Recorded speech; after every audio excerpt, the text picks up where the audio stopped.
ఎంతసేపటికి ప్రజల దృష్టిని మరల్చే ప్రయత్నాలు, కాళేశ్వరం ప్రాజెక్టు మీద అబద్ధాలు మాట్లాడుతూ అడ్డగోలుగా దుర్మార్గంగా వాళ్ళు వ్యవహారం చేస్తున్న తీరు. మేడిగడ్డ బ్యారేజ్లో ఒక 2-3 పిల్లర్లు కుంగిపోతే మొత్తంగా కాళేశ్వరం ప్రాజెక్టునే అప్రతిష్ట పాలు చేసే విధంగా దుర్మార్గంగా విష ప్రచారం చేస్తూ ఉన్నారు. నేను ఆ ప్రాంతంలో పార్లమెంట్ సభ్యుడిగా ఉన్నాను, గతంలో శాసనసభ్యుడిగా ఉన్నాను, చెన్నూరు నుంచి పెద్దపల్లి నుంచి పార్లమెంట్ సభ్యుడిగా ఉన్నాను.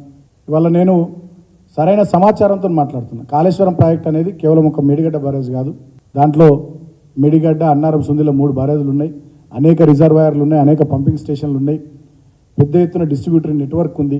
వాటన్నిటి సమాహారమే కాళేశ్వరం ప్రాజెక్టు. దాదాపు కాళేశ్వరం ప్రాజెక్టు వచ్చిన తర్వాత 15 లక్షల ఎకరాల ఆయకట్టు స్థిరీకరణ జరిగింది. కొత్తగా లక్షల ఎకరాల ఆయకట్టు ఉనికిలోకి వచ్చింది. మంచినీళ్ళకు సంబంధించి తాగునీటి సౌకర్యం కాళేశ్వరం ప్రాజెక్టు నుంచి పెద్ద ఎత్తున ఆ పరిసర గ్రామాలకు, నియోజకవర్గాలకు, జిల్లాలకు ఇది దోహదం చేసింది, సపోర్ట్ చేసింది. అదేవిధంగా పారిశ్రామిక అవసరాలకు కూడా ఈ ప్రాజెక్టు నీళ్ళనిచ్చింది. అంత అద్భుతమైనటువంటి ప్రాజెక్టు. మేము అన్ని అనుమతులు సిడబ్ల్యూసి నుంచి తీసుకొని, వివిధ కేంద్ర ప్రభుత్వ సంస్థల నుంచి అన్ని అనుమతులు తీసుకొని నిర్మించినటువంటి ప్రాజెక్టు. మేడిగడ్డ బ్యారేజ్లో 2-3 పిల్లర్లలో లోపం ఉంటే డెఫినెట్గా దాన్ని సరి చేయాల్సిన బాధ్యత ప్రభుత్వం తీసుకోవాలి. కానీ ఇవాళ నేను అనుమానాన్ని వ్యక్తం చేస్తూ ఉన్నా, అక్కడ మా ప్రాంత ప్రజానీకం కూడా అదే మాట చెప్తా ఉన్నారు. మేడిగడ్డ బ్యారేజ్లో 3 పిల్లర్లు కుంగిపోతే అక్కడ చిన్నగా వాటర్ డైవర్షన్ చేసి కాపర్ డ్యామ్ కట్టి ఆ 3 పిల్లర్లను సరిచేసే అవకాశం ఉంది, సరిదిద్దే అవకాశం ఉంది. అయినా కూడా ప్రభుత్వం దుర్మార్గంగా గత ప్రభుత్వం పైన, మా పైన నింద వేయాలనేటటువంటి ఆలోచనతో ఇప్పటికీ 2-3 నెలలైనా ఎలాంటి పనులకు పూనుకుంటలేదు. నేషనల్ డ్యామ్ సేఫ్టీ అధికారులకు అప్పచెప్పి వాళ్ళు వచ్చుడు, చూసుడు, పోవుడు, వాళ్ళు చెప్పుడు ఇదే జరుగుతూ ఉంది తప్ప అక్కడ చిన్న కూడా పని అవుతలేదు. మాకు నిన్న మొన్న తెలుస్తున్న వార్తలను బట్టి అన్నారం బ్యారేజ్లో నుంచి కూడా నీళ్లు వదిలేస్తూ ఉన్నారు. ఫోటోలు కూడా వచ్చినాయి సోషల్ మీడియాలో, పత్రికల్లో మీరు కూడా చూసిర్రు.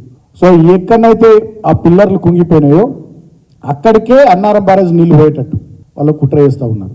పైనుంచి ప్రాణహితలో కూడా వరద వస్తూ ఉన్నది.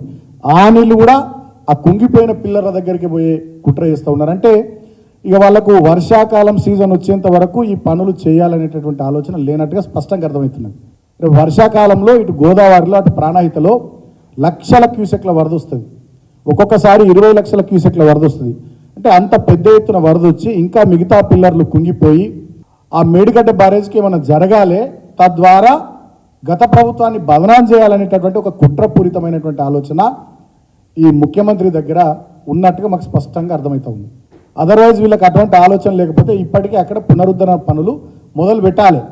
ఇప్పటి వరకు మొదలు పెట్టలేరంటే డెఫినెట్గా ఆ డ్యామ్ను ప్రొటెక్ట్ చేసే ఉద్దేశము, ఆ బ్యారేజ్ను కాపాడే ఉద్దేశం ఈ ప్రభుత్వానికి లేదని అర్థమవుతా ఉంది. నేను ఒకటే మాట ప్రభుత్వాన్ని కోరుతా ఉన్నా, మీకు కోపం ఉంటే, రాజకీయాలు చేసే ఉద్దేశం ఉంటే వేరే అంశాల్లో రాజకీయాలు చేయాలి. కానీ ఇవాళ ఈ బ్యారేజ్లను, రిజర్వాయర్లను, ప్రాజెక్టులను వీటిని రాజకీయ కోణంలో చూసి లక్షలాది మంది రైతన్నల కడుపు కొట్టడం ఇది ఖచ్చితంగా తప్పు. మీకు పాపం తగులుతుంది.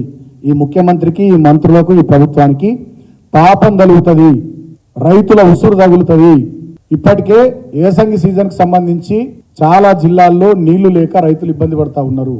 ఇప్పటికే మీరు రైతు బంధు ఇయ్యలే, 2 లక్షల రైతుల రుణమాఫీ చేయలే, పోయినసారి వడ్లకు క్వింటాల్కు 500 రూపాయలు బోనస్ ఇవ్వలే. ఇప్పుడు కాళేశ్వరం నీళ్ళు ఇవ్వకుండా, పంపింగ్ చేయకుండా లక్షలాది ఎకరాల్లో చేయాల్సిన స్థిరీకరణ కానీ, కొత్త ఆయకట్టుకు అందియాల్సిన నీళ్లు కానీ, పరిసర గ్రామాలకు ఇవ్వాల్సిన తాగునీళ్లు కానీ ఇవ్వకుండా మీరు రైతాంగాన్ని ఇబ్బంది పెట్టే కుట్ర చేస్తూ ఉన్నారు. డెఫినెట్గా ఆ రైతుల ఉసురు మీకు తగులుద్ది. ఇది పాపపు చర్య. ఖచ్చితంగా దీనికి తగిన శాస్తి ఆ భగవంతుడు మీ కాంగ్రెస్ పార్టీకి చేస్తాడు. ఎందుకంటే రాజకీయాలుంటే, కోపతాపాలుంటే డెఫినెట్గా మాతో చూసుకోర్రి, అంతే తప్ప రైతులను ఇబ్బంది పెట్టొద్దని చెప్పి నేను ఈ ముఖ్యమంత్రిని కోరుతా ఉన్నా.